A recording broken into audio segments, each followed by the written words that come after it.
Hi, welcome back to Faith and Conviction. I'm your host, Ray Harris. Want to welcome you to Torah portion 54, 5-4.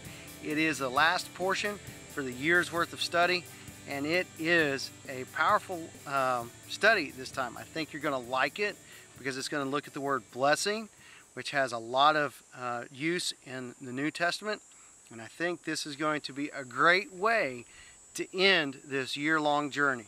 So let's take a look at this week's Torah portion.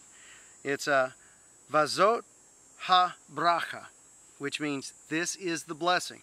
It's from Devarim, which translates over into English as words, but we know the book is Deuteronomy.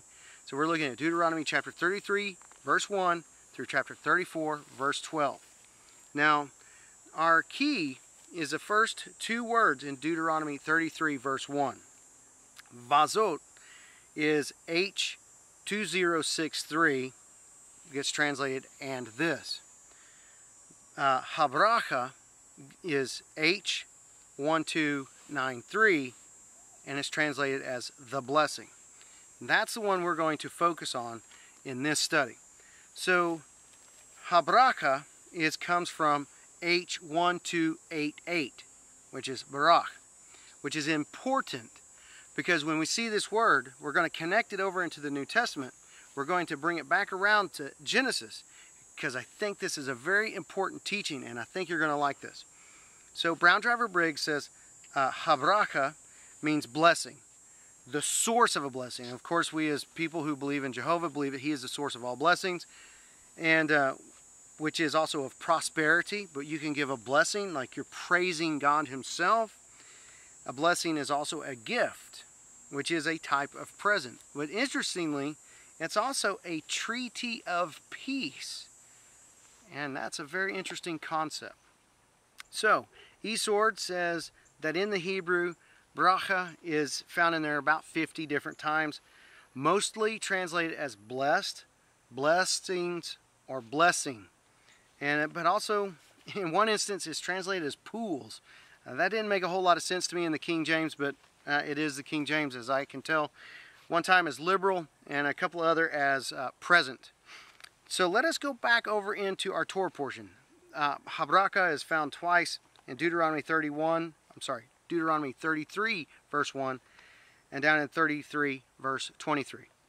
But we're going to look only at one instance, and that is the first verse. Deuteronomy 33, verse 1. And this is the blessing. That's H1293. Moses gave Israel. Almost every translation comes out very similar to that. The Complete Jewish, this is the blessing. The Jewish Publication Society, this one here, also says this is the blessing.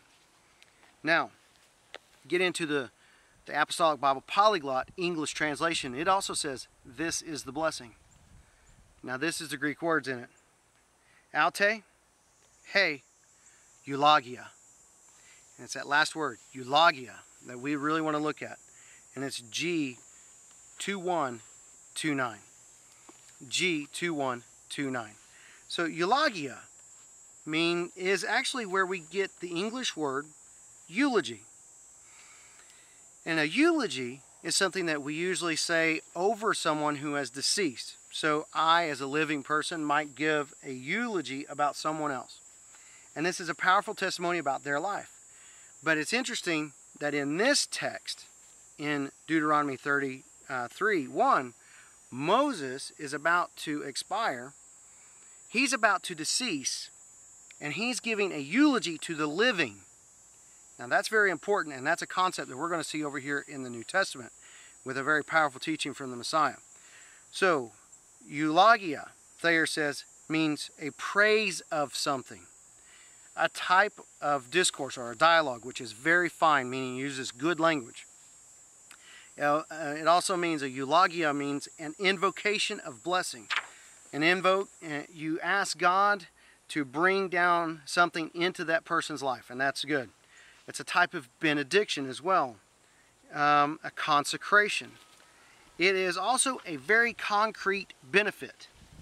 Now, in the Esword, with the Greek New Testament, it says eulogia is found about 19 times, but remember, it also has its verb variants, and that's the one we're going to look at in the New Testament.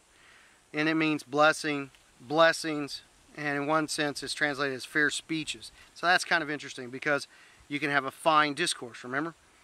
But we're going to look at the verb of eulogia in Matthew chapter 5, verse 44. The King James says, "But I say unto you, eulogete." So that is G 21:27. "But I say unto you, give them a bless those that curse you." Bless those that curse you. Give a verb. Give a praise. Invoke something from on high to those people who curse you. Now, this is actually a very difficult passage because it's asking us, Jesus is, to sit here and do something very positive to someone who's doing something negative to us. So we have to send out from our very person out to a person who is not doing good. But remember, it is a very powerful thing when we think of eulogy. We think of the living honoring the dead. But Moses is living and about to expire, and as a living person, he honors the living. He invokes from on high. Now see, this is a very powerful thing because what happens is it's a living person invoking from on high to give life unto those who don't yet understand. So when Jesus says in this passage, "But I say unto you, bless them that curse you," he's asking those who are alive in God to invoke something good on that person who is not yet alive in God. Now that's actually pretty powerful.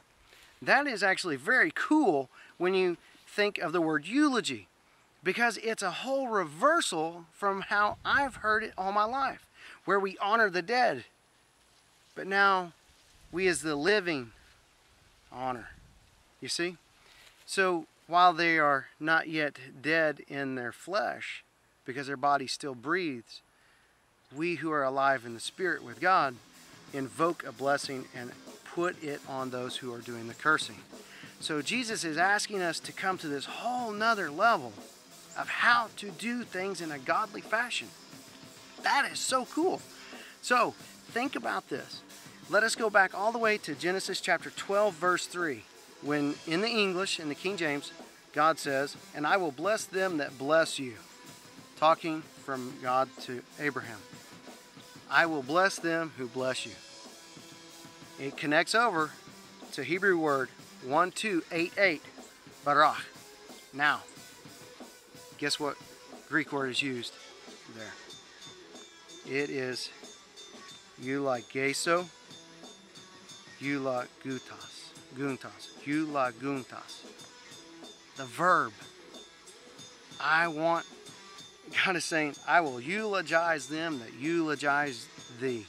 I will speak well of them who speak well of you.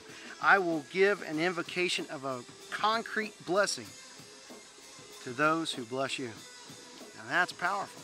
That's really kind of cool. Because now what we've seen is we've seen the Hebrew, the teachings of Moses about Abraham, come all the way over here to Jesus, the Messiah, teaching about how we are to bless others. And it goes right back to the promises that God gave Abraham. That is powerful. And that should be a blessing for us. What a great way to end out this whole year talking about a blessing. So I hope it is a blessing. I hope you've been blessed. And may your coming year be even a bigger blessing. Remember to continue to seek God, know Messiah, and find hope.